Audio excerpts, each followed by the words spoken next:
The Narragansett tribe are an Algonquian Native American tribe from Rhode Island. In 1983, descendants of tribal members identified in an 1880 treaty gained federal recognition as the Narragansett Indian Tribe of Rhode Island and re-established sovereignty. In 2009, the United States Supreme Court ruled against their request that the Department of the Interior take land into trust which they had acquired in 1991. The court ruled that tribes that had achieved federal recognition since the 1934 Indian Reorganization Act did not have standing to have newly acquired lands taken into federal trust and removed from state control. Reservation. Recognized by the federal government in 1983, the Narragansett tribe controls the Narragansett Indian Reservation, 1,800 acres of trust lands in Charlestown, Rhode Island. A small portion of the tribe resides on or near the reservation, according to the 2000 U.S. Census. Additionally, they own several hundred acres in Westerly. In 1991, the Narragansett purchased 31 acres in Charlestown for development of elderly housing. In 1998, they requested that the Department of the Interior take the property into trust on behalf of the tribe,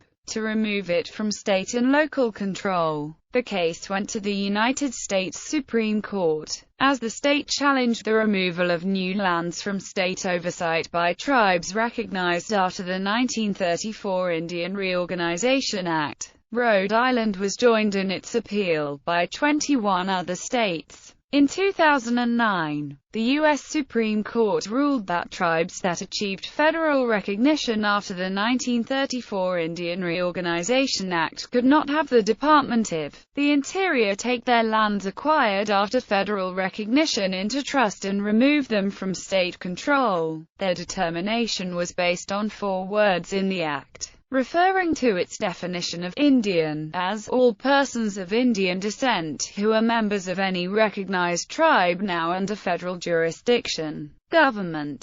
The tribe is led by an elected tribal council, a chief sachem, a medicine man, and a Christian leader. The entire tribal population must approve major decisions. The current administration is as follows: Chief Sachem, Matthew Thomas. Medicine Man, Lloyd G. Wilcox. First Councilman, Randy R. Noka. Second Councilman, Domingo Tall Dog Monroe. Secretary, Domink M. Monroe. Assist, Sec Tammy R. Monroe. Councilpersons Wanda Hopkins, John Pompey, Enrica Machado, Chastity Machado, Cassius Spears, Jr. Yvonne Simmons, Lamphia Hiawatha Brown. New council members as of June 2014. Election name and language. The word Narragansett means, literally, of the small point. Traditionally the tribe spoke the Narragansett language, a member of the Algonquian language family. The point may be on the Salt Pond, in Washington County, where Site 110 is. The language became almost entirely extinct during the Narragansett's centuries of living within the larger English majority society. Through forced assimilation, the tribe has begun language revival efforts, based on early 20th century books and manuscripts, and new teaching programs. The Narragansett spoke a Y dialect, similar enough to the N dialects of the Massachusetts and Wampanoag to be mutually intelligible. Other Y dialects include the Shinnecock and Pequot languages spoken historically by tribes on Long Island and in Connecticut, respectively. In the 17th century, Roger Williams, a co-founder of Rhode Island, learned the tribe's language. He documented it in his 1643 work, A Key into the Language of America. Williams gave the tribe's name as Nanhiganuk. American English has absorbed a number of loanwords from Narragansett and other closely related languages, such as Wampanoag and Massachusetts. Such words include quahog, moose, papoose, powwow, squash, and succotash. History. Early history. Indigenous peoples lived in the New England area for thousands of years. Gradually the Narragansett and other historic tribes developed societies as descendants of earlier cultures. Historically, the Narragansett were one of the leading tribes of New England, controlling the west of Narragansett Bay in present-day Rhode Island, and also portions of Connecticut and eastern Massachusetts, from the Providence River on the northeast to the Pawcatuck on the southwest. The Narragansett culture has existed in the region for centuries. They had extensive trade relations across the region. The first European contact was in 1524, when the explorer Giovanni de Verrazzano visited Narragansett Bay. 17th century, between 1616 and 1619. Pandemics originating from infectious diseases carried by European fishermen killed thousands of New England Algonquins in coastal areas south of present-day Rhode Island. At the time the English started colonizing New England in 1620,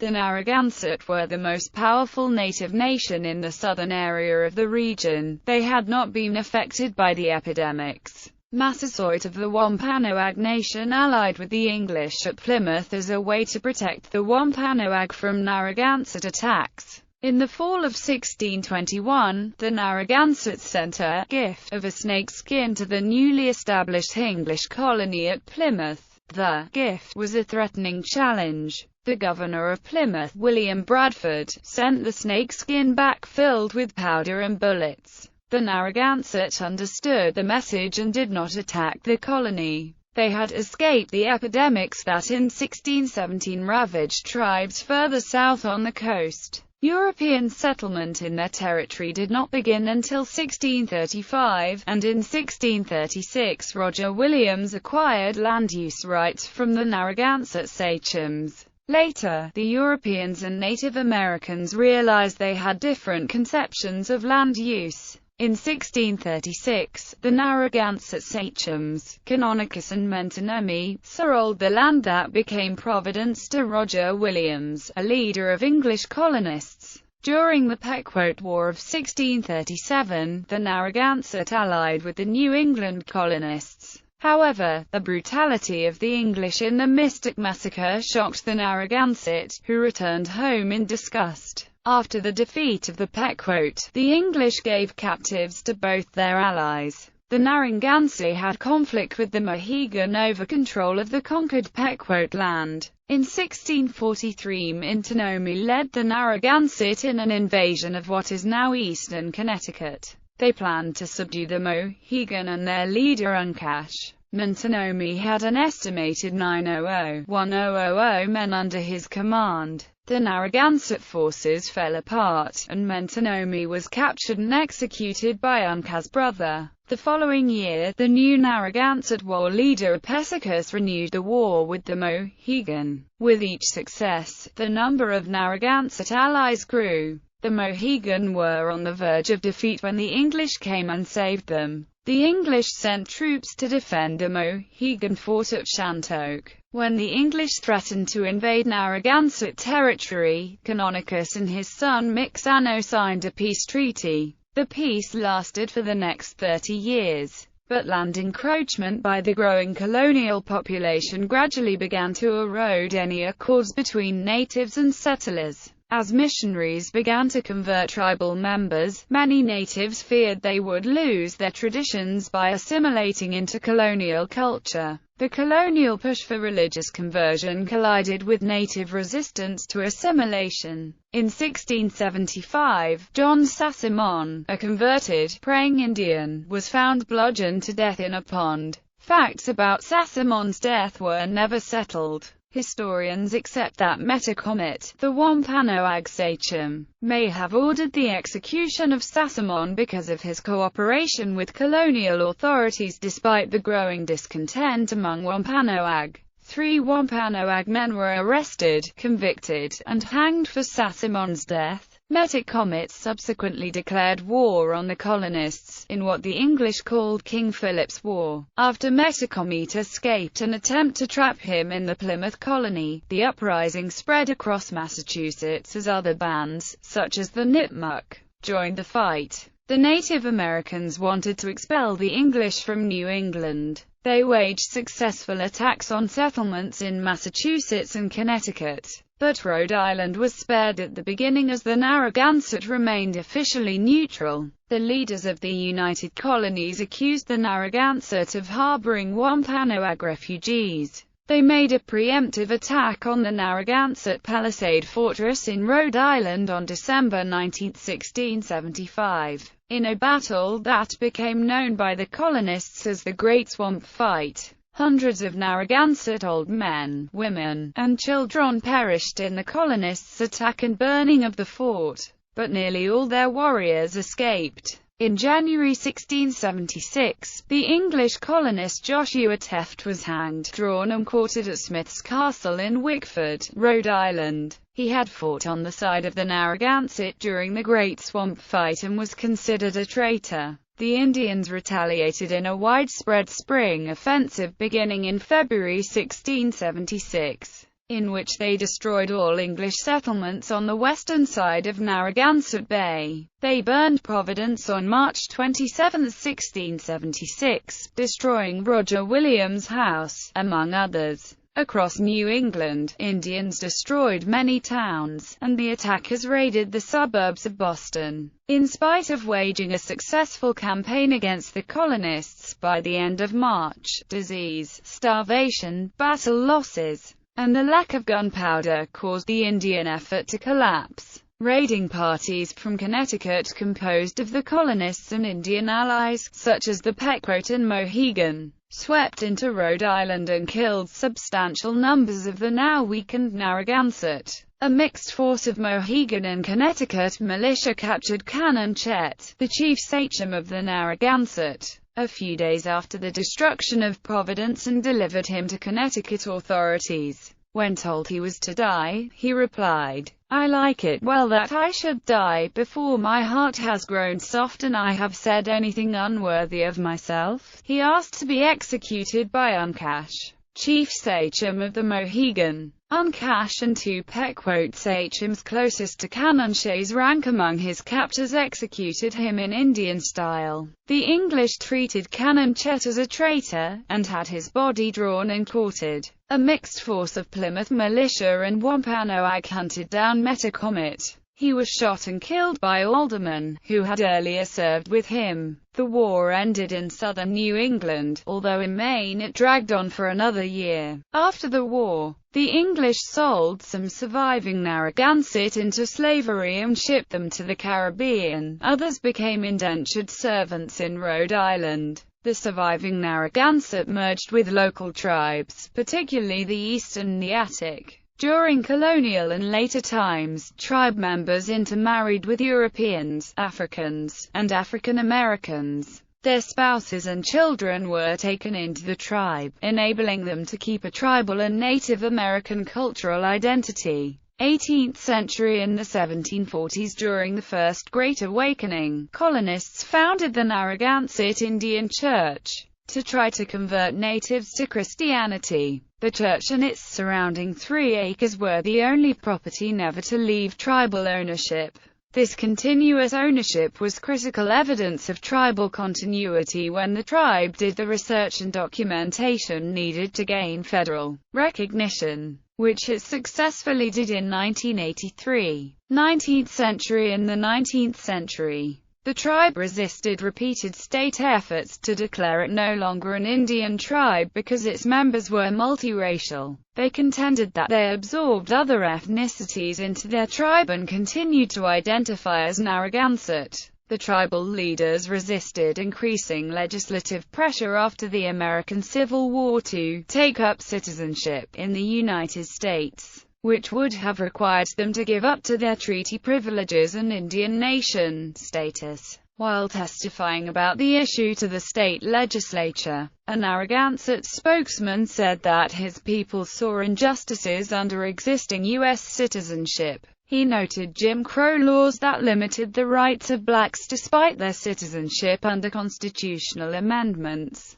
They also resisted suggestions that multiracial members could not qualify as Narragansett. The Narragansett had a tradition of bringing other people into their tribe by marriage, and having them assimilate his culturally Narragansett, especially as their children grew up in the tribe. We are not Negroes, we are the heirs of Nikater, and of the great chiefs and warriors of the Narragansetts. Because, when your ancestors stole the Negro from Africa and brought him amongst us and made a slave of him, we extended him the hand of friendship, and permitted his blood to be mingled with ours. Are we to be called Negroes, and to be told that we may be made Negro citizens? We claim that while one drop of Indian blood remains in our veins, we are entitled to the rights and privileges guaranteed by your ancestors to ours by solemn treaty, which without a breach of faith you cannot violate. The Narragansett Indians had a vision of themselves as a nation rather than a race, and it was a multiracial nation. They insisted on their rights to Indian national status and its privileges by treaty. From 1880 to 1884, the state persisted in its efforts at detribalization. While the tribe agreed to negotiations for sale of its land, it quickly regretted the decision, and worked to regain the land. In 1880 the state recognized 324 Narragansett tribal members as claimants to the land during negotiations. Although the state put tribal lands up for public sale in the 19th century, the tribe did not disperse and its members continued to practice its culture. 20th century. Although they lost control of much of their tribal lands during the state's late 19th century detribalization, the Narragansett kept a group identity. The tribe incorporated in 1900. It built its longhouse in 1940 as a place for gatherings and ceremonies. In the late 20th century, they took action to have more control over their future.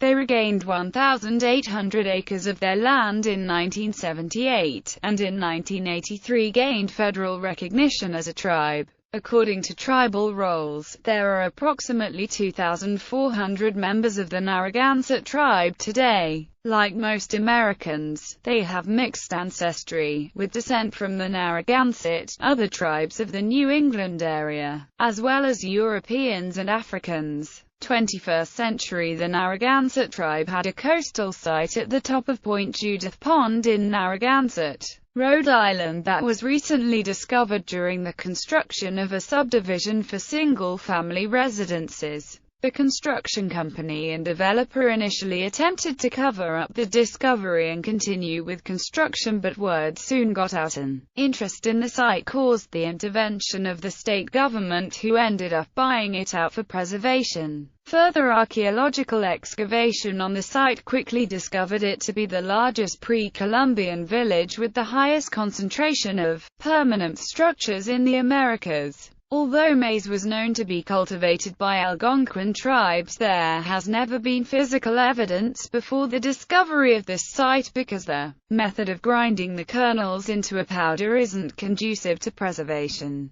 78 kernels were found in the first week of excavation alone, making it the first time that agriculture of this kind can be confirmed beyond doubt.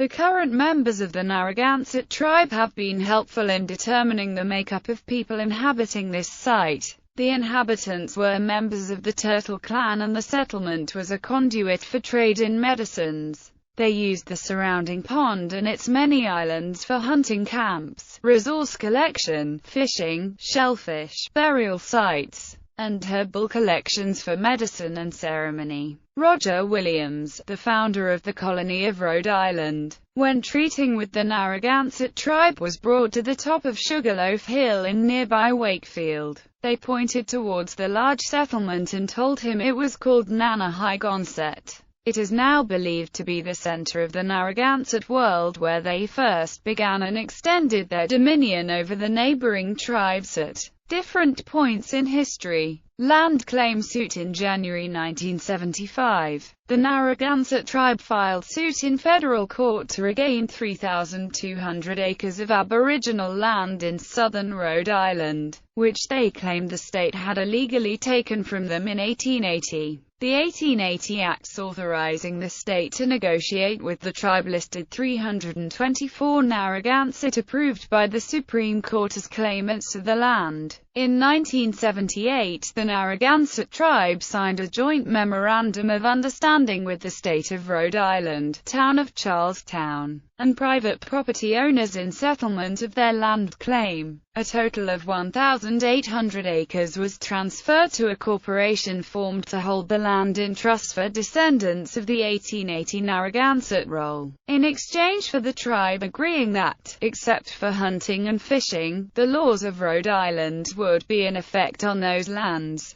The Narragansett had not yet been federally recognized as a tribe. Federal recognition: the tribe prepared extensive documentation of its genealogy and proof of continuity as descendants of the 324 tribal members of treaty status. In 1979, the tribe applied for federal recognition, which it finally regained in 1983 as the Narragansett Indian Tribe of Rhode Island.